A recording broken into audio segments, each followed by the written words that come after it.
Hello, good evening friends. ഒരു video ഉണ്ടാക്കണമെന്നുള്ള ഉദ്ദേശത്തോടു കൂടിയൊന്നും ചെയ്തതല്ല.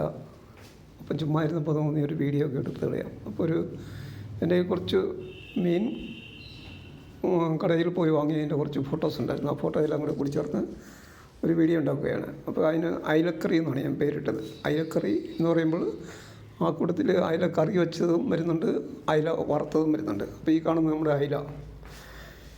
അപ്പോൾ ഈ കടയിൽ പോയി കഴിഞ്ഞപ്പം കടയുടെ ഫോട്ടോ ഒന്ന് എടുത്ത് നോക്കിയപ്പോൾ ഇഷ്ടംപോലെ മീനുകൾ ഇവിടെയുണ്ട്.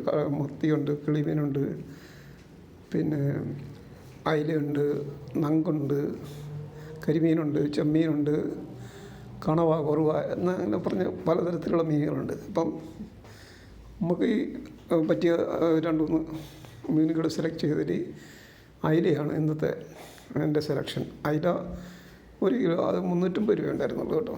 വളരെ വില കുറഞ്ഞൊരു ഐറ്റമാണ്. അപ്പോൾ അത് 1 കിലോ വാങ്ങി വീട്ടിൽ കൊണ്ടുവന്ന് വെട്ടിത്തേച്ച് കഴിഞ്ഞ് മാരിനേറ്റ് ചെയ്ത് കഴിഞ്ഞപ്പോഴാണ് വിചാരിച്ച ഫോട്ടോ എടുത്തില്ലല്ലോ. അങ്ങനെ വന്നാൽ അതിൻ്റെ ഫോട്ടോയൊക്കെ എടുത്ത് നല്ല അരപ്പിനകത്ത് എന്തെല്ലാം അരപ്പിനകത്ത് വെച്ചാൽ മുളക് പൊടി, മഞ്ഞൾപ്പൊടി, ഫിഷ് മസാല, അത് നല്ല ഒന്നാന്തരം എണ്ണയിലിട്ട് വറക്കുന്ന രംഗമാണ് കാണുന്നത്. ആ വറക്കുന്നതിന് വേണ്ടിയിട്ട് സ്പെഷ്യാലിറ്റി ശ്രദ്ധിക്കുക. ആ ഒരു പാത്രം നമ്മൾ ഈ അപ്പമൊക്കെ ചുടുന്ന പാത്രമാണ്, അതിനകത്താണ് വറക്കുന്നത്. അത് ഫുൾ എണ്ണയിൽ കിടന്ന് അങ്ങനെ വേകുകയാണ് കേട്ടോ. അത് ഡീപ്പ് ഫ്രൈ സിസ്റ്റമാണ്. ഡീപ്പ് ഫ്രൈയിൽ എന്താണെന്ന് വെച്ച് കഴിഞ്ഞാൽ മുളകെല്ലാം ലാസ്റ്റിലെല്ലാം കരിഞ്ഞ് അതിന് കളറൊക്കെ മാറിപ്പോകും. ഇത് ഡീപ്പ് ഫ്രൈ ചെയ്തില്ലെങ്കിലും മീൻ വറക്കുന്നത് കൊണ്ട് ഇങ്ങനെ ആയിപ്പോയി, കളറ് പോയി. എന്തായാലും ഒരു തരികിട പരിപാടിയായിരുന്നു.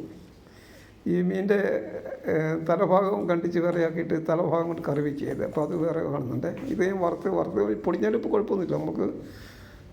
നമ്മളിപ്പോൾ പൊടിഞ്ഞാലല്ല, മീൻ പൊടിച്ചല്ല തിന്നുന്നത്.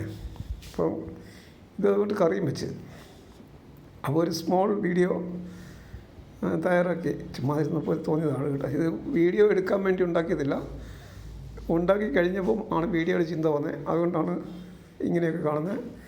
എനിവേ, ഇത് കണ്ട നിങ്ങൾക്ക് താങ്ക്സ്.